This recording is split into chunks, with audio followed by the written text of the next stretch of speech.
New at 9, if you haven't heard it from the Fox 23 severe weather team or felt it for yourself, it's been hot and humid, and it will be again starting tomorrow. Fox 23 investigative reporter Jana Clark found out while those conditions can be uncomfortable to anyone, they are just added factors that can actually trigger severe asthma attacks.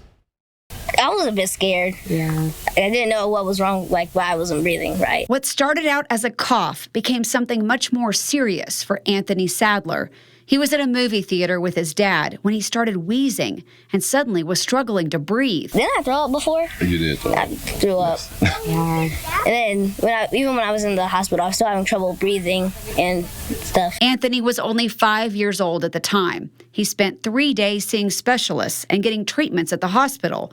Doctors told his dad he had a severe asthma attack. It was really scary. It was really scary. I felt less of a parent because I didn't do something right away. The Center for Disease Control shows the number of asthma patients inching up, including in Oklahoma. The latest report shows almost 11%, or around 326,000 Oklahomans diagnosed with asthma. Obviously, any audible wheezing that they have, high-pitched sounds coming from their chests, really bad coughing that lasts longer than they would expect after a cold.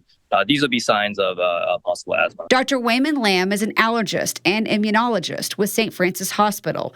He says paying attention to changes can help alert patients to signs of asthma. If they get more shorter breath than normal, then, especially compared to their peers or kids in class, that they're running further than they are. But sometimes it can simply be where you live.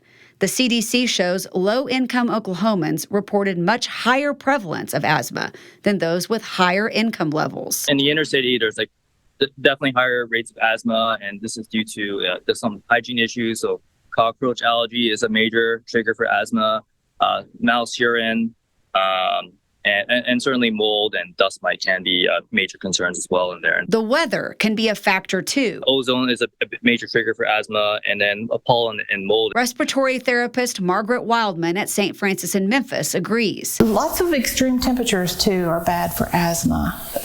Cold-induced asthma, even the heat is not really good for asthma. If your child has asthma, doctors say it's important to recognize their triggers and stick to their regimen. Don't feel like you're not doing your best. That was tough for us.